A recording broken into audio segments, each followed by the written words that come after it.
imminent do you think an attack on Israel is from Iran, Mr. President? I want to get secure information, but my expectation sooner than later. Mr. President, Mr. President, to Iran in this moment. युद्ध के मैदान में बदलने जा रही है दुनिया। किसी भी वक्त छिड़ सकता है तीसरा वर्ल्ड वॉर। जंग की आग अब भड़काएगा ये देश।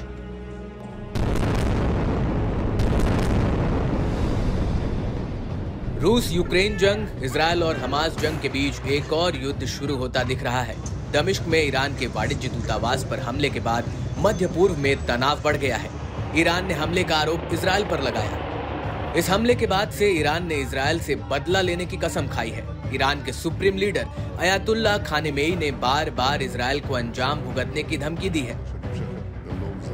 सीरिया में ईरान के वाणिज्य दूतावास पर हमला हुआ था। इस हमले में ईरान के 2 जनरलों की मौत हो गई थी, जिसके बाद से तेहरान की जवाबी कार्रवाई की आशंका बढ़ गई है और माना जा रहा है कि ईरान किसी भी वक्त इजरायल पर हमला कर सकता है।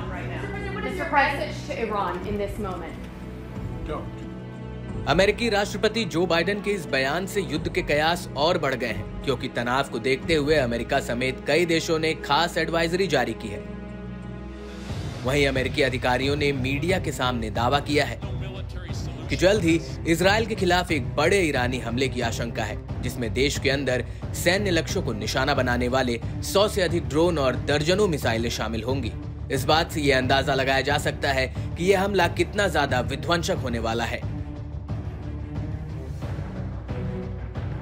इजरायल पर हमले को लेकर ईरान को अमेरिका ने चेतावनी जारी की है। युद्ध की आशंका बढ़ने के कारण हाल के दिनों में इजरायल पर ईरानी जवाबी हमले के लिए अमेरिका हाई अलर्ट पर है। We are devoted to the defense of Israel. We will support Israel. We will help defend Israel, and Iran will not succeed. Thank you very much. Iran और Israel के बीच बन रहे युद्ध जैसे हालात को देखते हुए अमेरिका ने एडवाइजरी जारी की। अमेरिकी विदेश मंत्रालय ने इजरायल में मौजूद अपने राजनयिकों पर यात्रा का प्रतिबंध लगाया है।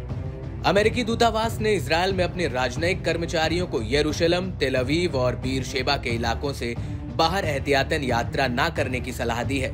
किसी भी तरह की जरूरत पड़ने पर दूतावास में भी संपर्क करने को कहा है।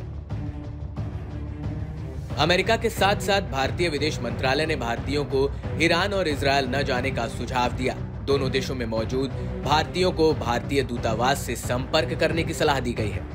बता दें कि अप्रैल और मई महीने के बीच भारत से 6000 मजदूरों को इजरायल भेजने की योजना थी, लेकिन खतरे को देखते हुए फिलहाल विदेश विभाग ने मजदूरों को इजरायल भेजने का फैसला टाल दिया है। इसके साथ ही फ्रांस और ब्रिटेन ने भी मध्य पूर्व में भारी तनाव को देखते हुए अपने नागरिकों को इजरायल, लेबनान से दूर रहने की सलाह दी है। लेकिन ईरान का ये विध्वंसक हमला इजरायल के लिए बड़ी चुनौती साबित होगा। कई रिपोर्ट्स में दावा किया जा रहा है कि इजरायल गाजा से युद्ध के बीच पहले ही कई और फोर्सेस का सामना कर रहा है, जिसमें हिजबुल्लाह समेत कई और संगठन शामिल हैं। ऐसे में ईरान का यह हमला इजरायल के लिए बड़ा ही घातक और विनाशकारी साबित हो सकता है। इजरायल हमास युद्ध के बीच ईरान का इजरायल पर हमले की तैयारी से पश्चिम एशिया के बड़े इलाकों में भी जंग फैलने का डर पैदा हो गया है।